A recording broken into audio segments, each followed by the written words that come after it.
I never planned on seeing the inside of a courtroom more than once in my life. Once for jury duty and hopefully never again. But life has a way of reshuffling the cards. Especially when someone in uniform decides they've already figured you out before you've even opened your mouth. It started with a noise complaint. Nothing dramatic. I was in my own apartment on a Thursday night, listening to music while cooking, nothing louder than what the upstairs neighbor blasts every Sunday morning when she vacuums to Beyoncé. But someone called it in. And the officer who showed up, Officer Camden, treated me like I was hosting a rave with open flames and firearms.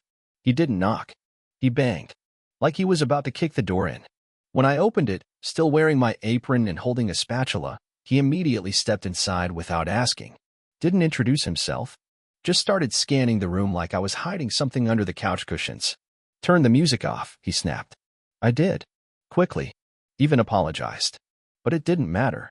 You live here? He asked, like the concept itself was suspicious. I said yes.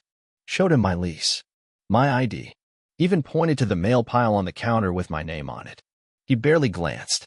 You got any drugs in here? That stopped me cold. I laughed. Not because it was funny, but because it was absurd. He didn't like that. He started poking around. Not legally searching, just looking. Lifting a throw pillow. Glancing into the kitchen like he expected to find cocaine on the stove. I asked if he had a warrant. He gave me a look I won't forget, a mix of disdain and amusement. Don't get cute, he said. You're already skating close to obstruction. Obstruction. For standing in my own apartment. For daring to ask about my rights. I didn't raise my voice. Didn't make a scene. I just told him calmly, you need to leave. Now. He smirked. Like he'd been waiting for a reason. Step aside. I'm writing you up for disorderly conduct. That's how I ended up in court. Not because I committed a crime, but because a man in a badge didn't like being told no. And the thing is, this kind of thing? It doesn't come out of nowhere. It's not just about one cop with a temper. It's about a whole system that tells him, subtly, consistently, that he can get away with this. That people like me don't get to push back. That our homes aren't our castles. That our voices aren't credible. But he didn't know who I was. Not yet. I'd never been in court as a defendant before. And even though the charge was technically minor, disorderly conduct is one of those catch-all phrases that sounds more serious than it is. It felt like standing on the edge of something bigger, something meaner. When I showed up to the courthouse that morning, I wore the same blazer I used for job interviews. Not because I thought it would help, but because I knew it wouldn't hurt. I knew how people looked at me, tall, black, female, with natural hair and a tone that was often read as aggressive even when I whispered. So I played the game. Hair in a low bun. Small earrings. No makeup that could be called bold. The courtroom was cold. Not just the temperature. The vibe. Officer Camden was already there, standing with the prosecutor like they were old friends. Laughing at something on his phone. I sat down on the wooden bench and waited. Tried to breathe. My public defender leaned over. He was young, probably new. These things usually get dismissed or fined, he whispered. It's best if you don't say much. Let me handle it. I nodded, but I was already watching Camden. Watching the way he looked so sure, so relaxed, like this was routine. Like nothing could touch him. The judge was a white man, late 50s, with the kind of expression that could curdle milk. As soon as my name was called and I stood up, his eyes narrowed. Not hostile. Not yet. Just disinterested. Bored. Camden gave his version. He said I was belligerent. That I refused lawful orders. That I was acting erratically, and that he feared for his safety. Feared for his safety. I wanted to laugh, or scream, or both. Instead, I sat still and stared straight ahead. Then it was our turn. My lawyer stood, cleared his throat, and fumbled through his notes. My client maintains that she was not disorderly, he said, and that the officer entered her home without a warrant. The judge raised an eyebrow. She invited him in, didn't she? No, Your Honor, my lawyer replied. She did not. But it was Camden's word against mine. The judge leaned back in his chair. I've known Officer Camden for years, he said. Solid record. Clean conduct. If he says something happened, I'm inclined to believe him. That's when I knew the deck wasn't just stacked. It was nailed in place. It wasn't about facts. It wasn't even about law. It was about relationships. Reputations. Whose word carried more weight? Still, I wasn't about to roll over. I stood up, despite my lawyer's quick hand on my sleeve. Your Honor, I said, I'd like to submit evidence. Next part coming when you're ready. The courtroom shifted. Slightly. Just enough for me to feel it. The judge's eyes narrowed, but he didn't shut me down. What kind of evidence? He asked. I pulled a flash drive from my bag. Held it up slowly, deliberately. Security footage from my apartment building. There's a camera in the hallway that captured the officer's arrival. And there's audio. Camden stiffened. The prosecutor frowned. The judge sighed. Do you have a hard copy? He asked. No, but the bailiff can play it, I said. It's in standard MP4 format. No edits. The judge waved his hand. Fine. Let's see it. The bailiff plugged it in. The monitor flickered. And there it was, grainy but clear. Me opening the door, apron still on, spatula in hand. Camden barging in without a word. No introduction. No permission. Just entitlement. Then the audio kicked in. Every word captured. My polite, confused voice. His escalating tone.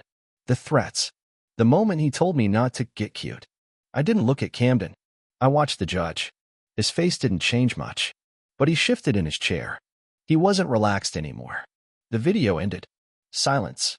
Well, the judge muttered. That's informative. My lawyer tried to speak, but I raised a hand. I'd like to read a short statement, I said. Grayson looked like he wanted to say no, but maybe he knew he couldn't. Not now. Make it quick. I stood straighter. My voice didn't shake. I grew up believing that if you followed the rules, you'd be okay. That if you were polite, calm, respectful, the world would respond in kind. That belief gets chipped away every time someone like Officer Camden decides I'm guilty before I even speak. I paused. Let that settle. This isn't just about me. It's about who gets to be believed, who gets the benefit of the doubt, and who doesn't. The judge leaned forward. His hands were clasped tightly together. Miss Carter, he said, this isn't the time for a speech. No, I said, but it's the only time I've been allowed to speak at all. And there it was. The truth I had carried into that courtroom like a weight. Small, invisible, heavy. The judge said nothing, but his silence was louder than any gavel. They didn't dismiss the case. Not right away. Even with the footage. Even with the audio. Even with every piece of evidence stacked neatly on the table like folded laundry. The prosecutor asked for a continuance, said they needed to review the new materials. The judge granted it. Of course he did. I walked out of that courtroom not relieved, not vindicated, just tired. The kind of tired that lives in your bones. The kind that comes from knowing that being right doesn't mean you win. That sometimes, it doesn't even matter. Camden followed me out into the hallway. Bold. Arrogant. He didn't speak at first. Just walked beside me like we were co-workers leaving the same meeting. Then, casually, he said, smart move with that video. You planned that. I stopped. Turned toward him. I plan for people like you, I said. Always have to. He smiled like I'd complimented him. You know, you could have just let it go. It's a citation. A fine. Not worth all this drama. That word. Drama. I stared at him. Not angry. Just done. You're used to people folding, aren't you? I said. That badge makes you feel like you can say anything, do anything, and walk away clean. He didn't answer. But he didn't need to. This isn't drama, I said. This is my life. And you don't get to walk through it like it's your property. Then I turned and walked away. My heels echoed down the marble hallway. Loud and even. Behind me, I heard nothing. Just silence. But I knew that silence well. It was the kind that said, this isn't over. And it wasn't. The next few days were a blur. I went to work, answered emails, sat in meetings on the outside. Everything looked normal. But inside, I felt like I was holding my breath all the time. Like any moment someone would yank the ground out from under me again. I talked to a friend who was a civil rights attorney. She offered to help, pro bono. Said we had a strong case if I wanted to file a complaint or even a lawsuit. I appreciated it. I really did. But I wasn't sure I had the energy to become a symbol, to be a case. Because this wasn't just about me. It never is. The court date came around again. This time, the room was colder, tighter. The judge looked more serious, the prosecutor less smug. Camden wasn't there. My client's presence is requested, I said, standing. Officer Camden is the sole witness. If he's not here, we can't proceed. The judge looked at the prosecutor. Where is he? The prosecutor shuffled papers. Unavailable, Your Honor. Unavailable, I repeated, dryly. How convenient. My lawyer and I had submitted a motion to dismiss the charges, citing unlawful entry and lack of probable cause. This time, the judge didn't wave it off. He read it slowly, carefully. Then he sighed. "Charges dismissed," he said. No apology. No acknowledgement. Just a dismissal. Like crumpling a bad drawing and tossing it in the bin. I walked out of the courtroom, not victorious, but less burdened. Like I had peeled off a layer of grime I didn't ask for. Outside, I didn't smile. I didn't cheer. I just stood there for a second, staring at the sun cutting through the clouds. This was supposed to be justice. But all I felt was exhaustion. The thing about that kind of victory, the quiet kind, the kind that tastes more like medal than celebration, is that no one congratulates you for it. There's no party. No handshake. You don't get your time back, or your dignity wrapped up in a bow. You just go back to work, to your life, with this new scar only you can see. People around me didn't ask. I think some of them knew something had happened, but they didn't want the details. Too messy. Too close. When I finally told my manager, because I needed time off for court, she blinked slowly, then said, "I hope everything's okay." And that was it. Like I'd told her I had a dentist appointment. I went home that night and stared at the ceiling. Tried to remember what life felt like before all this. Before a man with a badge and too much ego decided I looked like trouble. It's funny, the word disorderly. It sounds like chaos. Like yelling. Like breaking things. But all I did was ask a question. All I did was say no. All I did was exist in my own space, with the wrong skin and the wrong tone of voice and the wrong assumption placed on me. He thought his badge made him untouchable. And maybe it did, for a while. But he brought the wrong woman to court. And I wasn't the one who blinked. I didn't tell my parents at first. Not because I was ashamed, God knows I've done nothing to feel ashamed about, but because I didn't want them to carry the weight of it. My dad's blood pressure is already high. My mom would have marched down to the precinct, righteous fury and all, and I didn't want that for her. But the truth finds its way out. It came up one evening when I was home visiting. My mom noticed the tension I carry now, how I flinch at unexpected knocks on the door, how I check the peephole 3 times before I open it. She sat beside me on the couch, held my hand, and waited for me to talk. So I did. I told her everything. Slowly. Quietly. Watching her face shift from confusion to anger to something more fragile, grief. Maybe. "You could have been killed," she whispered, her voice thin. I nodded. I know. She didn't cry. My mother rarely does. But she held my hand so tight I thought it might bruise. And in that moment, I realized something awful. This wasn't her first time hearing a story like this. It was just the first time it had come from her daughter's mouth. Later, she pulled out an old photo album. Flipped to a picture of me in middle school, holding a trophy for the debate team. "You've always known how to speak up," she said, brushing her finger over the plastic sleeve. "Don't let anyone teach you silence." I didn't cry either. But I carried those words with me, like armor. In the weeks after the case was dropped, I found myself watching the news differently. Every time a story came up about police misconduct, about wrongful arrests, about people dying in traffic stops or on sidewalks, I didn't just feel anger, I felt recognition. That could have been me. And not in the abstract way people mean when they say that. I mean literally, it could have been me. If Camden had felt a little more threatened, if I had reached for my phone a second too fast, if I had raised my voice or dared to push his hand away. That thin, invisible line between inconvenience and obituary, I stood right on it. It's a strange kind of survivor's guilt. To walk away with your body intact but your trust shattered. Some of my friends told me to let it go. That I'd won. That I should just move on. But here's the thing no one talks about. Even when you win, you carry the damage. The fear doesn't leave your body just because the charges did. The humiliation doesn't get wiped clean because a judge got tired of pretending. There are moments now when I hear footsteps behind me at night, when a cop car slows near me on the street, where I feel my whole body brace itself, like I'm about to be punished for something I haven't done.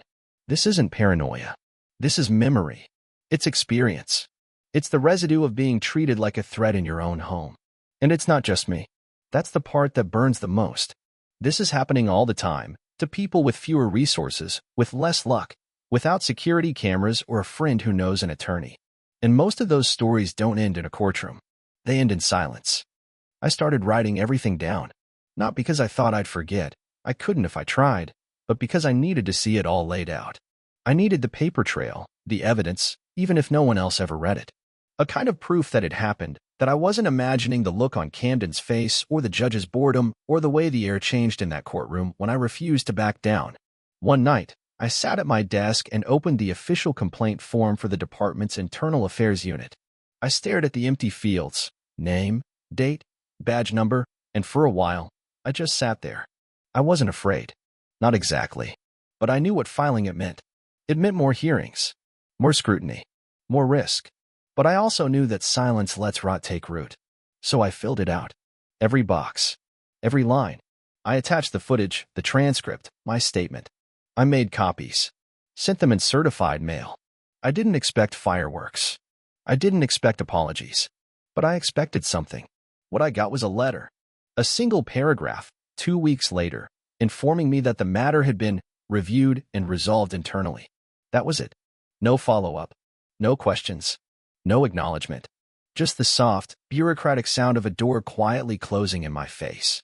I sat there holding that letter, not angry, just numb. Like I'd just been told that gravity no longer applied to me and I was supposed to keep walking like nothing had changed. It was then I understood something in my bones. Accountability isn't the default. You have to drag it into the light, kicking and screaming. The hardest part wasn't the court date or the complaint or even the humiliating moment when I was told to watch my tone in my own living room. The hardest part came later, when I had to pretend everything was fine. When coworkers asked how my week was and I'd say, "Oh, nothing much," because saying I had to defend my humanity in front of a judge doesn't go over well in the break room. It's the pretending that wears you down. The performance of normalcy. Because if I let even a little truth slip out, if I said, actually, I had to prove I wasn't a criminal for existing, people would shift uncomfortably. They'd nod, offer a strained, "I'm sorry that happened," and then never bring it up again. Most people want the story to be over before it's finished. They want resolution, not reality. And I get it. It's easier that way. But I didn't want to carry this alone. So I started talking to people who'd been through it too. Friends.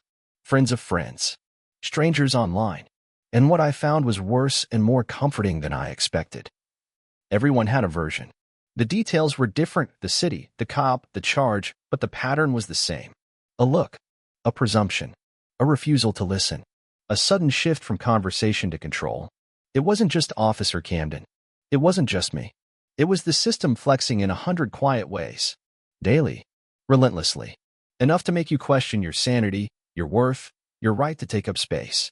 And yet, here we are. Still standing. Still telling it. There's a part of me that still wants to believe in the idea of justice. Not the grand, sweeping, cinematic version. Just the basic kind, the kind where telling the truth matters, where credentials and calmness are enough to be treated like a person. But belief like that doesn't survive untouched.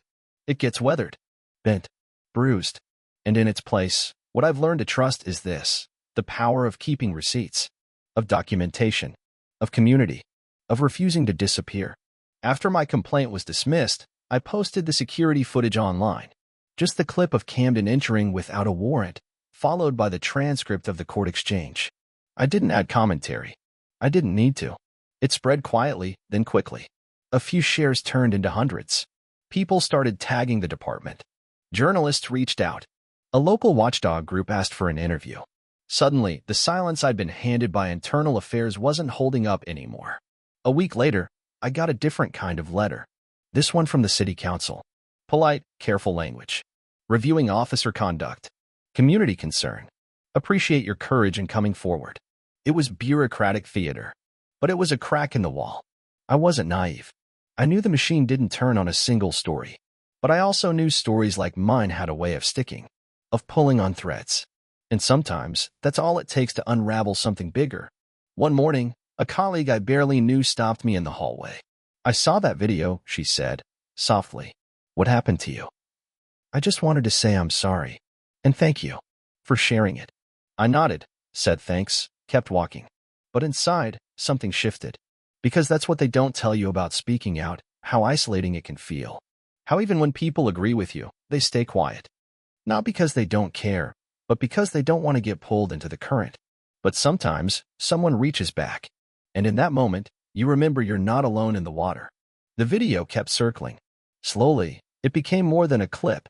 It became a conversation. Not just about me or Camden, but about the hundreds of little ways authority gets misused when it thinks no one's watching. About how thin the line is between law and power, between order and control, I watched as others began sharing their stories in the comments. Traffic stops that spiraled. Renters treated like squatters. Kids questioned for looking suspicious. Always the same undercurrent. The burden of having to prove your innocence before anyone even considers your humanity. Some people, mostly anonymous accounts with flags in their bios, called me a liar. Said I must have done something to deserve it. But I didn't respond to them. I wasn't speaking for them. I was speaking for the woman who DM'd me a few days later. She said, I didn't file my complaint. I was scared. But after seeing your story, I think I will. That message did more for me than any courtroom ever could. I never heard from Officer Camden again. No follow-up. No apology. Not even a defensive email. He vanished like smoke. Maybe transferred. Maybe protected. Maybe just told to lie low until the noise quieted. But I wasn't waiting on closure from him. Because the point was never just him. The point was the structure that enabled him, that backed him up before they even knew the facts. The judge who deferred to his record. The prosecutor who ignored the footage. The system that made it easier to punish me than to question him. This is how it's designed to work. Not through overt violence all the time, but through erosion. Through the slow, grinding down of your dignity. Through paperwork that disappears. Through assumptions that harden into policy. And yet, there's also resistance. Sometimes quiet. Sometimes loud. Sometimes just a camera in the hallway. When I look back, I realize what rattled Camden most wasn't the footage or the courtroom or even the dismissed charges. It was that I refused to play the part. I didn't cower. I didn't rage. I didn't let the moment define me. I documented. I spoke. I pushed back. And for someone like him, used to winning by default, that was the real threat. Since then, I found myself noticing things I used to overlook. A black teenager stopped outside a store, explaining himself to an officer who doesn't seem to be listening. A Latina woman in court whose public defender mispronounces her name. A South Asian man being randomly searched at the airport 3 times in a row. Patterns. Not dramatic. Not viral. Just relentless. Just enough to fray your nerves, to remind you that some people get questions and others get consequences. And I've realized something else. Surviving racism in these small, grinding ways, being followed, questioned, doubted, dismissed, is like living in a house with a slow leak. Nothing floods. Nothing breaks. But everything warps over time. Your sense of safety. Your reflexes. Your ability to trust that the floor beneath you won't shift. And yet we're expected to function. To be composed. To smile, nod, present ourselves well.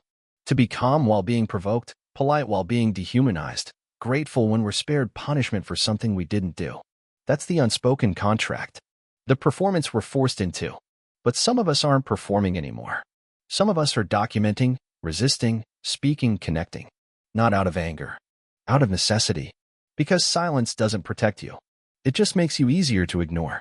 Sometimes people ask me if it was worth it. Worth the time, the stress, the humiliation, the slow and petty retaliation that followed, like the anonymous noise complaints that started popping up for a few weeks, the cold shoulder from certain officers at community meetings, the way some people stopped looking me in the eye. They ask if I regret pushing back. I don't. Because here's the thing. I didn't choose the fight. I was cooking dinner. I was playing music. I was in my own damn home. The fight chose me. And once it did, I chose not to bow to it. He thought his badge made him untouchable. He thought a courtroom would be his stage. He thought I'd be another silent black woman too afraid or too tired to defend herself. But he brought the wrong woman to court. The one with the footage. The one with the voice. The one with the backbone not built from vengeance, but from years of practice surviving rooms that weren't made for her. In the end, there were no fireworks. Just a quiet shift. A file closed. A policy memo issued. A woman still standing. But there was also something else. A crack in the surface. A tremor in the system. A reminder that even the small, daily forms of injustice are not without witnesses. Or consequences. Maybe he'll think twice next time. Maybe someone else will record, will speak, will not flinch. Maybe that's how change begins, not with a bang, but with a boundary drawn firm in the floorboards of an apartment where a woman once stood and said, "No, not today." And meant it.